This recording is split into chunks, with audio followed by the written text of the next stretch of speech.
सब बढ़िया।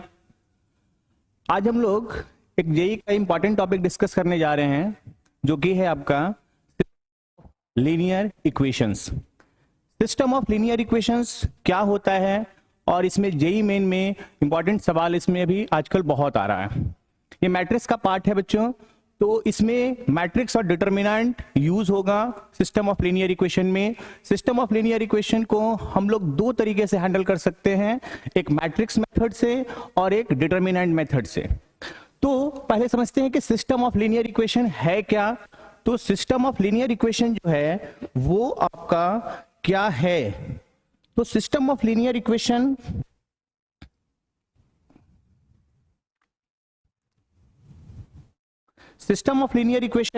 ये आपका दो तरह का होगा।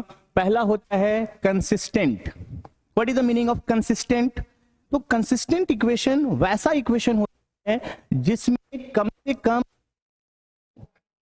कम से कम एक सॉल्यूशन होगा। उस सिस्टम को क्या बोलेंगे? कंसिस्टेंट इक्वेशन बोलेंगे। तो system of linear equation consistent कब कहलाएगा? जब उसमें कम से कम एक सॉल्यूशन हो। तो कम से कम एक में जाएगा यूनिक सॉल्यूशन, और आपका सेकंड आएगा इसमें infinitely many solution. Infinitely many solution को भी हम लोग किसके अंतर्गत रखेंगे? इनफाइनाइटली मेनी सॉल्यूशन को भी हम लोग रखेंगे कंसिस्टेंट के अंदर। सेकंड सिस्टम क्या है बच्चों? सेकंड है आपका इनकंसिस्टेंट। तो इनकंसिस्टेंट क्या होता है? इनकंसिस्टेंट इक्वेशन वैसा इक्वेशन होता है बच्चों जिसका कोई सॉल्यूशन नहीं हो। जब नो सॉल्यूशन का केस आएगा वो कहलाएगा आपका इनकंसिस्टेंट, है ना। यानी जिसका एक सॉल्यूशन होगा वो कंसिस्टेंट होगा और जिसका कोई भी सॉल्यूशन नहीं होगा वो इनकंसिस्टेंट होगा। अब सिस्टम ऑफ लीनियर इक्वेशन में हम लोग को दो मेथड्स यहां पे डिस्कस करना है। एक आपका डिटरमिनेंट मेथड से, जिसको क्रैमर रूल बोलेंगे। क्रैमर एक मैथमेटिक्स आया क्रैमर रूल, और दूसरा है मैट्रिक्स मेथड जो कि हम लोग आगे डिस्कस करेंगे। तो सबसे पहले हम लोग डिस्कस करते हैं क्रैमर रूल, और उसमें भी हम लोग सबसे पहले डिस्कस करेंगे टू वेरिएबल्स पे, system of linear equation in two variables. और इसका नेक्स्ट पार्ट होगा system of linear equation in three variables. तो टू वेरिएबल्स की बात करते हैं तो इसमें दो इक्वेशन है, a1x plus b1y equal to c1, a2x plus b2y equal to c2। और आपको पता है कि linear equation in two variables किसको रिप्रेजेंट करता है बच्चों? ये आपका स्ट्रेट लाइन को रिप्रेजेंट करता है। ये आपका क्या रिप्रेजेंट करता है? स्ट्रेट लाइंस को रिप्रेजेंट करता है। यानी जैसे ही ये इक्वेशन आपको नजर आ जाए a1x plus b1y equal to c1, तो आपको समझ लेना है कि एक लाइन है। और दो लाइन में कितनी पॉसिबिलिटीज होंगी? तो दो लाइन में आपको पता है कि टोटल तीन पॉसिबिलिटीज होंगी। पहला पॉसिबिलिटी क्या बच्चों? कि दो लाइंस जो होगा वो इंटरसेक्टिंग होगा, या ये दोनों लाइन जो होगा वो पैरेलल होगा, या ये दोनों लाइन जो होगा वो कोइंसिडेंट होंगे। ये दोनों लाइन क्या होंगे? कोइंसिडेंट होंगे। अब आप प्रीवियस क्लासेस में हैं system of linear equation in two variables को अलग अलग मेथड से सॉल्व कर सकते हैं। जैसे कि सबसे पहले आपको बताया गया होगा 10th स्टैंडर्ड में, आप इसको सॉल्व कर सकते हैं ग्राफिकल मेथड से। आप ये दोनों का ग्राफ प्लॉट कर लीजिए, और जो दोनों का ग्राफ का पॉइंट ऑफ इंटरसेक्शन आएगा, यदि वो सॉल्यूशन होगा तो पॉइंट ऑफ इंटरसेक्शन आएगा वही आपका क्या देगा? सॉल्यूशन देगा। यदि दोनों लाइंस पैरेलल होंगे तो क्या होगा बच्चों? पैरेलल हो गए तो सॉल्यूशन नहीं मिलेगा, ये चला जाएगा सॉल्यूशन में। तो कोइंसिडेंट हो गए तो चला जाएगा किसमें? आपका इनफाइनाइटली मेनी सॉल्यूशन में।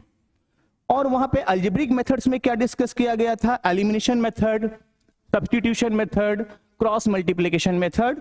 लेकिन यहां पे जो हम लोग डिस्कस करेंगे वो एक अलग तरीके से करेंगे, वो है आपका क्रैमर रूल। तो क्रैमर रूल क्या कहता है? क्रैमर रूल कहता है कि सबसे पहले आपको एक डी कैलकुलेट करना होगा। डी क्या है? एक डिटरमिनेंट है, 2/2 डिटरमिनेंट टू वेरिएबल्स पे है। तो फिर हम लोग थ्री वेरिएबल्स पे आएंगे, लेकिन थ्री वेरिएबल्स आपको तब समझ में आएगा जब आप टू वेरिएबल्स को अच्छे से समझ लेंगे। बच्चों डी क्या है? डी है आपका a1 b1 और है आपका a2 b2। एक्स और वाई का जो कोएफिशिएंट है उससे जो डिटरमिनेंट बनेगा a1 b1 a2 b2 वो आपका d देगा। नेक्स्ट क्या कैलकुलेट करना है, आपको d1 कैलकुलेट करना है और d1 को हम लोग dx भी कहते हैं, कहीं कहीं आपको dx भी लिखा रहेगा, मैं d1 यूज कर। d1 के लिए क्या करेंगे, d1 भी एक 2/2 डिटरमिनेंट होगा, लेकिन इसके फर्स्ट कॉलम में आपको c1 c2 को लिखना होगा, ये कांस्टेंट टर्म, और सेकंड कॉलम में ये कॉपी करना होगा b1 b2 d1 निकल गया। अब आपका क्या है d2, what is the d2, तो d2 को हम लोग dy भी बोलेंगे, d2 को क्या बोलेंगे dy भी बोलेंगे, और d2 निकालने के लिए सेकंड कॉलम में आपको रखना होगा c1 c2, फर्स्ट कॉलम में तो a1 a2 को रखना होगा, दिस इज द d2। और यहां से x का वैल्यू आएगा, x इक्वल टू आएगा d1 बाई d, और y कैसे कैलकुलेट करेंगे बच्चों, d2 बाई d, x और y आएगा d1 बाई d और d2 बाई d। अब आपको d कैलकुलेट कर लेना है, फिर d1 कैलकुलेट कर लेना है, फिर d2 कैलकुलेट कर लेना है, और वहां से x का वैल्यू आएगा d1 बाई d और y का वैल्यू आएगा d2 बाई d, यहां से x और y निकल जाएगा। इसी मेथड को बोलते हैं क्रैमर रूल। अब आप बोलिएगा सर ये आया कैसे है, तो इसको जल्दी से देखते हैं, इसका प्रूफ समझते हैं। तो d1 को क्या लिख सकते हैं बच्चों, d1 आपका क्या है c1 c2 और यहां पे b1 b2, और c1 का वैल्यू कितना है बच्चों a1x plus b1y, a1x plus b1y, और यहां पे b1, और ये आएगा a2x प्लस b2y, और ये यहां पे b2। इसमें कोई दिक्कत, मैंने कुछ नहीं किया, मैंने c1 के जगह ये वैल्यू पुट कर दिया और c2 के जगह ये वैल्यू पुट कर दिया जो गिवन है। अब डिटरमिनेंट का क्या प्रॉपर्टी है कि ये दो डिटरमिनेंट में टूट जाएगा, या कोई भी कॉलम यदि दो एलिमेंट का सम होगा तो वो दो डिटरमिनेंट में ब्रेक होगा, और यहां पे आएगा a1x a2x, और यहां पे आएगा b1y और b2y, और b1 b2 दोनों में कॉमन है, यहां पे b1 b2 और यहां पे होगा बच्चों b1 b2। अब बच्चों इसका डिटरमिनेंट वैल्यू कितना आएगा, इसको इससे क्रॉस करेंगे, फिर इसको इससे क्रॉस करके माइनस करेंगे, तो ये वैल्यू कितना हो गया 0। अब ये x पूरे कॉलम में कॉमन है तो उसको डिटरमिनेंट से बाहर लेंगे, तो ये x बाहर आएगा, तो यहां बचेगा a1 a2 और यहां बचेगा b1 b2। ये किसको माने थे, जो हम लोग d को माने थे, तो d का फॉर्मूला क्या आ गया, d का फॉर्मूला आ गया x इंटू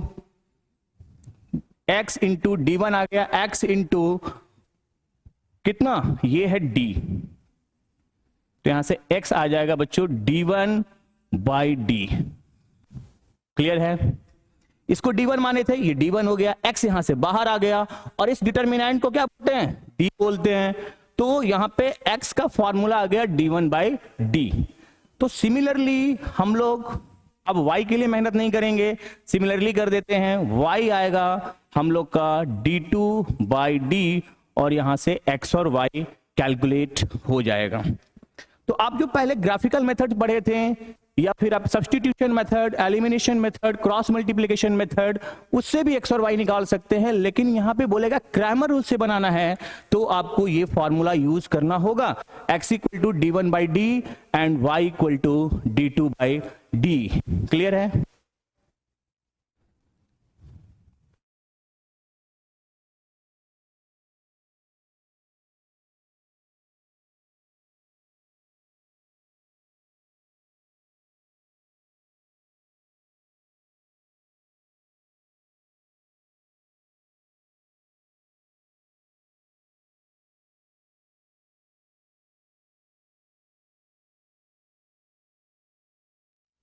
अब सबसे इंपॉर्टेंट जो पार्ट है इसमें कि हम लोग कैसे पता करेंगे कि सॉल्यूशन क्या होगा, यूनिक सॉल्यूशन होगा, इनफाइनाइट सॉल्यूशन होगा, या नो सॉल्यूशन होगा। इसके लिए हम लोग को देखना होगा nature of solution. Nature of solution, ये डायग्राम बहुत इंपॉर्टेंट है और इससे हम लोग बता सकते हैं कि आपका सॉल्यूशन का नेचर क्या है। और बच्चों 2D 2 डायमेंशन वाले अच्छे से समझ लीजिए, 2 वेरिएबल्स वाले, तभी आपको 3 वेरिएबल्स वाला क्लियर होगा। तो 2 वेरिएबल्स की पहले बात करते हैं। तो सबसे पहले आपको क्या कैलकुलेट करना होगा बच्चों? डी एक डिटरमिनेंट है, वो आपको कैलकुलेट करना होगा। और डी में 2 पॉसिबिलिटी है कि डी आपका 0 नहीं है। डी आपका 0 नहीं है। यदि आपका डी 0 नहीं है तो गारंटी है कि ये यूनिक सॉल्यूशन होगा। क्या होगा? यूनिक सॉल्यूशन होगा। और जो यूनिक सॉल्यूशन होता है वो मैंने अभी बताया, किसको क्या बोलते हैं? कंसिस्टेंट। क्योंकि एक्स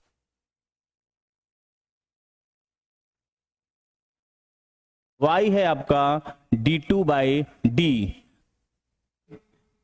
x इंटू डी कितना बच्चों? d1। और यहां से y इंटू डी कितना बच्चों?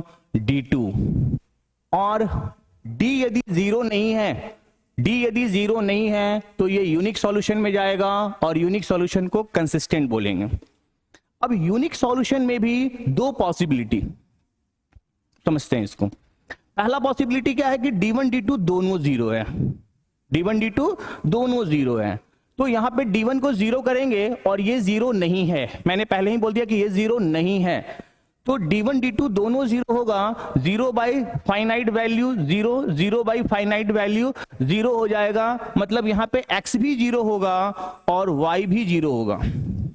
x भी 0 होगा और y भी 0 होगा। और जब x y दोनों तो उसको हम लोग बोलते हैं ट्रिवियल। क्या बोलते हैं बच्चों? Trivial solution. एक वर्ड यूज करेगा आपको क्वेश्चन में, ट्रिवियल, नॉन ट्रिवियल। तो ट्रिवियल का मतलब हुआ कि x भी 0 है और y भी 0 है। अब आप बोलिएगा इसका ज्योमेट्रिक मीनिंग क्या हुआ, ये समझाइए। तो इसका मतलब हुआ कि इसमें 2 लाइन है, 2 लाइन है और दोनों लाइन यूनिक सॉल्यूशन है, मतलब इंटरसेक्टिंग लाइंस हैं। ये दोनों इंटरसेक्टिंग लाइंस है, लेकिन इसका जो पॉइंट ऑफ इंटरसेक्शन है बच्चों वो आपका 0 0 पर है। मतलब दोनों लाइन जो कट कर रहा है वो किस पॉइंट पे कट कर रहा है? वो x भी 0 है और y भी 0 है। मतलब दोनों का जो POI है, पॉइंट ऑफ इंटरसेक्शन है, वो आपका ओरिजिन है। क्लियर है? d 0 नहीं है और at least one of d1 d2 non zero. At least one of d1 d2 non zero मतलब कोई एक d1 d2 नॉन जीरो आ जाए तो यहां पे इसको बोलेंगे non trivial solution. Intersecting line से दोनों के लिए है। पॉसिबिलिटी आपका इंटरसेक्टिंग लाइंस के लिए है। दोनों पॉसिबिलिटी इंटरसेक्टिंग लाइंस के लिए है। लेकिन उस केस में जो दोनों लाइन इंटरसेक्ट कर रहा है वो कहां पे कर रहा है? 0 0 पे कर रहा है। और इस केस में जो दोनों लाइन इंटरसेक्ट करेगा वो अदर देन 0 करेगा। 0 के अलावा 2, 3, 5, 8 कहीं भी करे, 0 0 को छोड़ के कहीं भी कर सकता है। तो सबसे पहले आपको कंडीशन क्या चेक करना होगा नेचर ऑफ सॉल्यूशन के लिए? सबसे पहले आपको डी कैलकुलेट करना होगा और डी का वैल्यू 0 नहीं है तो गारंटी है कि यूनिक सॉल्यूशन होगा। और उसमें भी 2 पॉसिबिलिटी होंगे कि ट्रिवियल होगा कि नॉन ट्रिवियल होगा। ये बहुत इंपॉर्टेंट वर्ड है। ट्रिवियल का मतलब एक्स वाई दोनों 0 और नॉन ट्रिवियल का मतलब एक्स वाई दोनों 0 नहीं होगा। तो यहां पे दोनों इंटरसेक्टिंग लाइंस हैं। और दूसरी पॉसिबिलिटी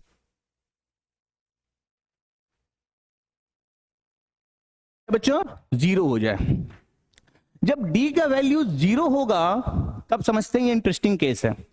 तो d का वैल्यू 0 हो गया तो इसमें भी हमने 2 पॉसिबिलिटी कर रहे हैं, 2 केस इसमें अराइज कर रहे हैं। क्या है 2 केस? d आपका 0 हो गया तो डिनोमिनेटर में दोनों वैल्यू क्या हो गया बच्चों? 0 हो गया। तो इस d को मैंने इधर मल्टीप्लाई कर दिया तो x इंटू डी कितना? d1 और y इंटू डी कितना बच्चों? d2।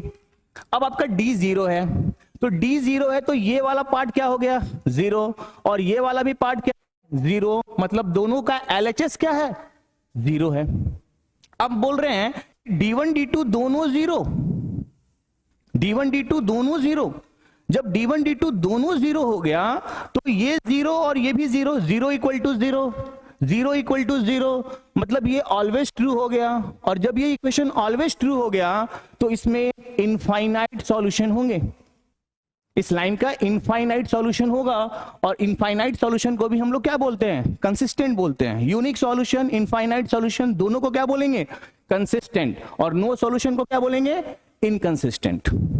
बच्चों अब ये ज्योमेट्रिकल मीनिंग क्या है इसका? इसमें दो लाइंस होंगे और दोनों लाइंस कोइंसिडेंट होंगे, है ना? यानी यहां पे जो लाइंस होंगे वो कोइंसिडेंट लाइंस होंगे, मतलब एक ही लाइन होगा, एक के ऊपर एक दोनों लाइन कॉमन हो जाएंगे। इसमें इनफाइनाइटली मेनी सॉल्यूशंस होगा, यानी जो पॉइंट्स फर्स्ट लाइन पे होगा वो सारे पॉइंट्स सेकंड लाइन पर भी होगा, यानी सारा इनफाइनाइट इसको क्या करेगा? सेटिस्फाई करेगा इस केस में।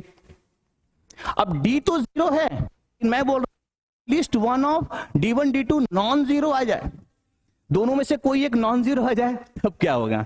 तब समझिए, ये डी जीरो है तो LHS दोनों का क्या है? जीरो है।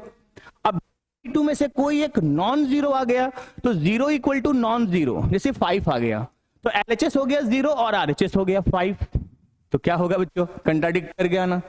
तो ये केस चला जाएगा किसमें? आपका नो सॉल्यूशन, नो सॉल्यूशन में। और नो सॉल्यूशन को हम लोग क्या बोलते हैं? इनकंसिस्टेंट बोलते हैं। क्या बोलते हैं बच्चों?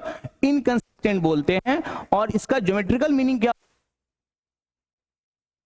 और दोनों पैरेलल्स होंगे, दोनों क्या होंगे? पैरेलल्स लाइंस होंगे।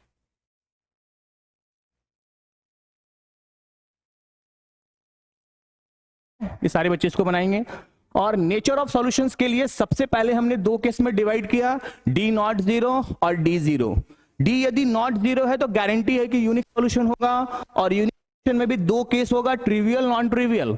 और डी जीरो है तो उसमें दो पॉसिबिलिटी होगा, या तो इनफाइनाइट में जाएगा या तो नो में जाएगा। कैसे पता करेंगे कि इनफाइनाइट में जाएगा? फिर D1 D2 कैलकुलेट करेंगे, D1 D2 दोनों जीरो हो गया तो इनफाइनाइट में जाएगा, दोनों में से कोई एक नॉन जीरो हो गया तो सॉल्यूशन में चला जाएगा। क्लियर है बच्चों? ये चार्ट बहुत इंपॉर्टेंट है, ये इसको आप ड्रॉ करेंगे। एग्जाम में जो क्वेश्चन आता है यही में वो 2 वेरिएबल से भी आ रहा है और 3 वेरिएबल से ज्यादा आएगा, लेकिन 3 वेरिएबल्स आपको तब समझ में आएगा जब 2 वाले पहले अच्छे से समझ लेंगे। इसको एक एग्जांपल से समझते हैं बच्चों। पहले ये आपका एक सिस्टम ऑफ लीनियर इक्वेशन है, ये आप 10th स्टैंडर्ड में भी पढ़ चुके हैं, लेकिन यहां पे हम लोग को अलग तरीके से डील कर रहे हैं, क्रैमर रूल से डील कर रहे हैं। तो सबसे पहले हम लोग सॉल्व करना है तो कैसे सॉल्व करेंगे? तो सबसे पहले तो क्या निकालेंगे? डी कैलकुलेट करेंगे। What is the D? X Y का कोफिशिएंट, यहां पे आएगा 2, ये आएगा -1 और ये 4 और ये आएगा -1। और इस जो डिटर्मिनेंट का जो वैल्यू होगा वो वैल्यू देगा डी। यहां से वैल्यू कैलकुलेट करेंगे, डिटर्मिनेंट कैलकुलेट करने आता है, ये क्रॉस इससे मल्टीप्लाई करेंगे तो ये आएगा -2 और माइनस, और ये चला जाएगा -4, ये आपका आ जाएगा वैल्यू 2, यानी डी आ गया नॉन जीरो। जैसे ही डी आपका नॉन जीरो आ जाए तो गारंटी है कि ये कौन सा केस होगा? ये आपका यूनिक सॉल्यूशन का केस होगा। ट्रिवियल नॉट ट्रिवियल तो बात की बात है, ये यूनिक सॉल्यूशन होगा, यानी इसका यूनिक सॉल्यूशन होगा, यानी लाइंस इंटरसेक्टिंग होंगे। अब हमको क्या कैलकुलेट करना है?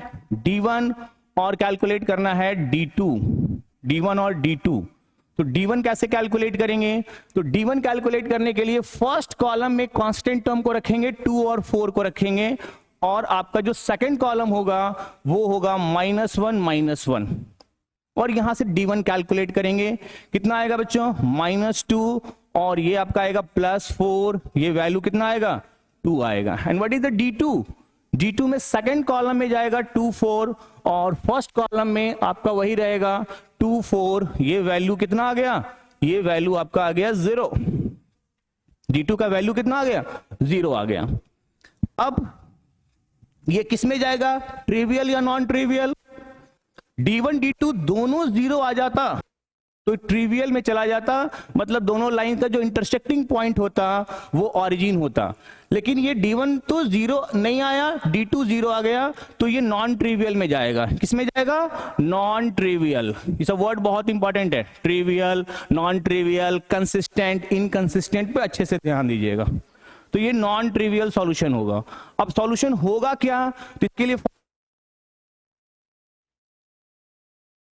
फॉर्मूला क्या है? y है आपके पास D2/D। बच्चों D1 कितना कैलकुलेट किए हैं? 2, तो 2/2 ये कितना आ गया 1, और ये आपका 0/2 कितना हो गया 0 हो गया।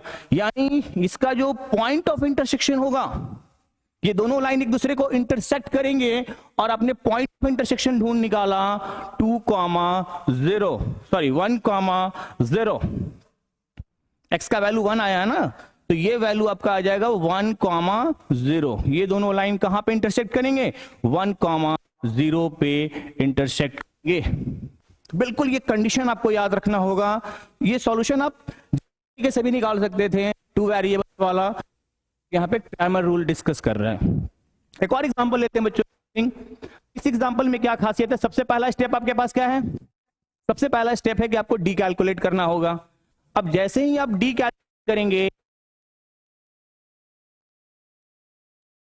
आएगा बच्चों 6 2 12 माइनस 12, ये वैल्यू आ गया 0। अब चार्ट पेपर याद कीजिए, जैसे ये वैल्यू 0 आ जाए तो यहां पे फिर दो पॉसिबिलिटी, ये यूनिक नहीं होने वाला है, ये यूनिक सॉल्यूशन में नहीं जाएगा। अब यूनिक सॉल्यूशन में नहीं जाएगा तो मेरे पास दो पॉसिबिलिटी है, या तो ये इनफाइनाइट में जाएगा या तो ये नो सॉल्यूशन में जाएगा। तो कैसे पता करेंगे कि किस में जाएगा, फिर मेरे पास दूसरा हथियार क्या है D1 और D2। तो मैं पहले D1 कैलकुलेट करता हूं और D2। D1 में क्या करेंगे 8 7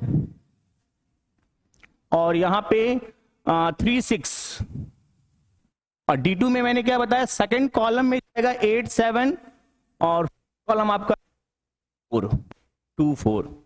यहां से वैल्यू कितना आ रहा है 48, और ये 7 3 21, और इसको माइनस कर लीजिए 26। D1 का वैल्यू आ गया 26, और D2 कितना आ रहा है,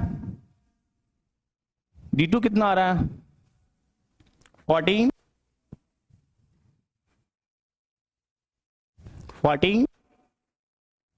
माइनस 32। D0 आ गया, और D1 D2 में से कोई भी एक नॉन जीरो आ जाए, कोई भी एक नॉन जीरो आ जाए।